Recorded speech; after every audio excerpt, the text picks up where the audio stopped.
Loose कर देते हैं। अब जल्दी से चलते हैं हाउस नंबर 3 पर और वहाँ देखते हैं कि हाउस नंबर 9 और चंद्र लिखा हुआ है। तो ये यहाँ पर गज केसरी योग जैसी सिचुएशन बना देता है। Native will be helpful for younger siblings. Native ता जिंदगी, तो नेटिव यहाँ पर जो है ये यंगर सिबलिंग्स के लिए बहुत ही हेल्पफुल होता है। और native will act as a mother and guru for younger sibling. Native जो है यहाँ पर कई बार माँ और गुरु दोनों की तरह अपने छोटे भाई बहनों के लिए तरह एक्ट करता है। Even native helps his younger brother और siblings to settle in life.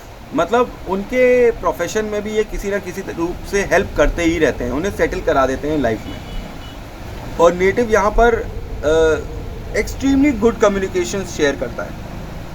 Native ये पराक्रम का हाउस और कम्युनिकेशन का हाउस है ना, तो नेटिव के पास एक्सट्रीमली गुड कम्युनिकेशंस होते हैं यहाँ पर। Native is very attached emotionally with his younger brother and sister because of the presence of चंद्रमा ओवर हियर।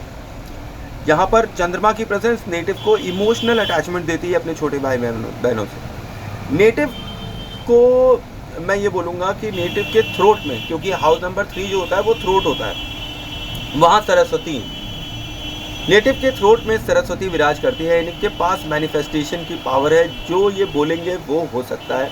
किसी को कोस देंगे तो उसे लग जाएगा, किसी को आशीर्वाद देने लगेंगे तो उसको लग भी जाएगा। नेटिव कैन बी धार्मिक एंड हैज़ नॉलेज ऑफ धार्मिक स्क्रिप्चर्स। नेटिव जो है काफ़ी धार्मिक हो सकता है यहाँ पर, और उसको धार्मिक स्क्रिप्चर्स की काफ़ी जानकारी होगी। और नेटिव के पास ऐसी वॉइस होगी जो अटेंशन क्रिएट करती होगी। जब वो बोलता होगा तो लोग सुनते होंगे, ध्यान से सुनते होंगे।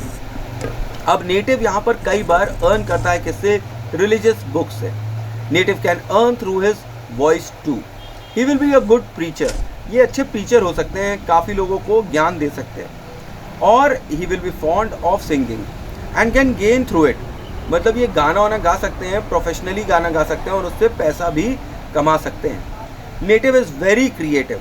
अब हाउस नंबर 1 में हम देख ही चुके हैं कि शुक्र बैठा हुआ है, तो क्रिएटिवनेस की तो बंदे में कमी हो ही नहीं सकती। तो native is here again very creative in house number 3।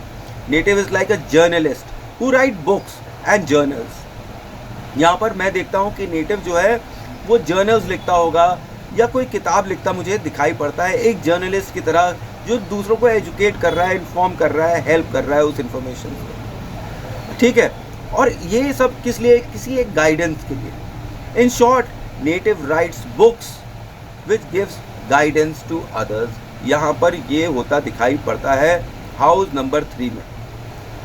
क्यों? मैं ऐसा क्यों बोल रहा हूँ? क्योंकि ऊपर हमने हाउस नंबर 2 में देखा कि मंगल बहुत प्रधान हो गया है, अब हाथ से काम करना इनकी जिम्मेदारी हो गई है। और नीचे आते ही वहाँ पे बहुत क्रिएटिवनेस हो गया। हाथ की क्रिएटिविटी कहाँ दिखाई पड़ेगी? किताब लिखने में। ऐसे जोड़ के हम फलादेश करते हैं। अभी एक काठमांडू का बच्चा था,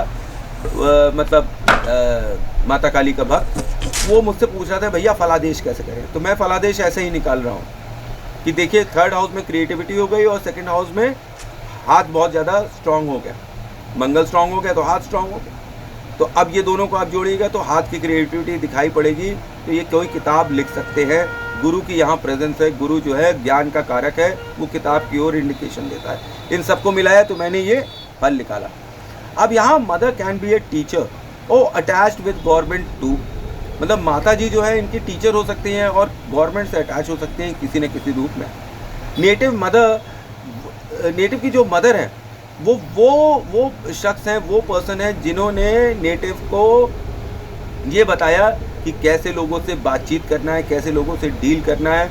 नेटिव की माँ ही उसकी सच्ची और पहली गुरु है, जो उन्हें बता रही है कि सोसाइटी में आपको कैसे बिहेव करना है, कैसे चलना है, किन से कैसे मिलना है। ये कौन समझा रहा है? नेटिव की माँ।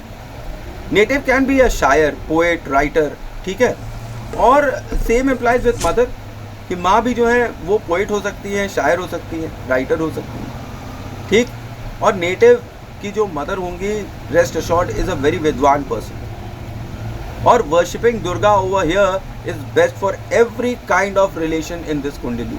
मतलब अगर ये दुर्गा की पूजा करेंगे तो इनको हर तरीके के रिलेशन में शांति और सुख मिलेगा। और ये हमको याद रखना चाहिए कि हाउस नंबर 3 जो है पराक्रम का हाउस है।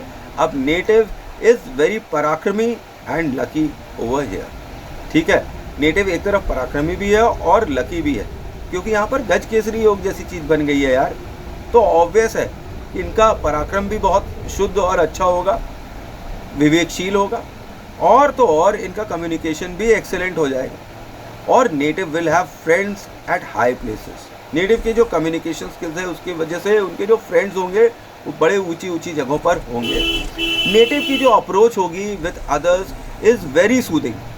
मतलब नेटिव की जो अप्रोच होगी बातचीत करना, जैसे माँ बात करती है ना, समझा कर, सिखा कर, प्रेम से, उस तरीके के एटीट्यूड से बात करते होंगे। और चंद्र यहाँ पर 7वीं दृष्टि जब देता है हाउस नंबर 9 पे, जहाँ पर हाउस नंबर 3 लिखा हुआ है, तो ये जो है एक प्रबल राशि परिवर्तन राजयोग यहाँ पर क्रिएट कर देता है।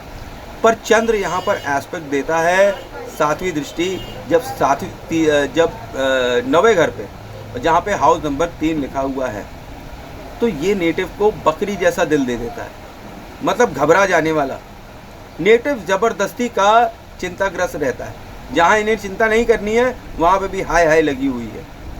अपने भाई बहनों के लिए तो खास तौर पे बिकॉज ऑफ हाउस नंबर 3। ठीक, हाउस नंबर 3 किसका है? भाई बहनों का है। और ये वहाँ पे कम्युनिकेशन में देखिए, तो बकरी जैसा दिल किसके लिए हो गया? छोटी भाई बहनों के लिए। उनके लिए व्यर्थ में चिंता लगी रहती है। अब चंद्र यहाँ हाउस नंबर 3 में एक कहानी कहती है। क्या कहती है? चंद्र यहाँ पर कहानी कहती है, यहाँ पर प्रेजेंस जो है वो बुद्ध की कहानी कहती है। क्यों मैं ऐसा ये कहानी सुनाने के लिए बोल रहा हूँ? एक छोटी सी जल्दी से कहानी है, ज्योतिष की कहानी, कि बुद्ध का जो जन्म हुआ है वो कैसे हुआ है। ये गुरु की नाजायज़ औलाद हैं। चंद्र जो है तारा जो गुरु बृहस्पति की क्या कहते हैं वाइफ थी, उनके साथ छल से संभोग कर लेता है, उन्हें उठा ले जाता है, और उसी से ही ये बुद्ध पैदा हुआ है। तो ये क्या बताता है कि चंद्र जो है वो तो अपने बेटे से ओके है, बुद्ध से, लेकिन बुद्ध जो है वो चंद्र से साफ तौर पे चिढ़ा रहता है, क्योंकि वो उसने उसे इलीगल स्टेटस दे दिया है। तो यहाँ पे ग्रहों की कैसी स्थिति होती है एक दूसरे के साथ, कैसे मतलब स्वभाव से वो एक दूसरे से बात करते हैं, उसको समझने के लिए कहानी है। तो यहाँ पर हमें ये समझना चाहिए बुद्ध जो है वो नाजायज़ औलाद है गुरु की, तो इनका संबंध चंद्र से गड़बड़ रहता है। मतलब कि अब ये जो नेटिव हैं ये अपने छोटे भाई बहनों के लिए चाहे कितना भी कर दे, लेकिन अंत में इनको उधर से कुछ अच्छा तो नहीं मिलने वाला है। ठीक है, रिस्पॉन्स पर इन्हें अपना कर्म कर देना चाहिए, क्योंकि ये इनकी रेमेडी भी है कि इनके छोटे भाई बहनों से इनके जितने अच्छे संबंध होंगे उतने ज़्यादा ये तरक्की करेंगे। अब native can do great in fields of YouTube, films, glamour worlds. ठीक है, ग्लैमर के वर्ल्ड में भी ये बहुत ही अच्छा परफॉर्म कर सकते हैं इस कॉम्बिनेशन को देखते हुए। अब यहाँ पर चंद्र बुध इफेक्ट होता है 3rd हाउस में, तो ये एक मूल्यवान व्यक्ति कहलाते हैं। जब भी चंद्र और बुध जैसी स्थिति आपके वहाँ बन जाए, क्या कहते हैं 3rd हाउस में, तो ये एक मूल्यवान व्यक्ति हो जाते हैं। Having immense wealth. यहाँ पे ये भी कहा गया है, लाल किताब में मैंने एक बार पढ़ा था कि इनके यहाँ दरिया बहता है हीरे का।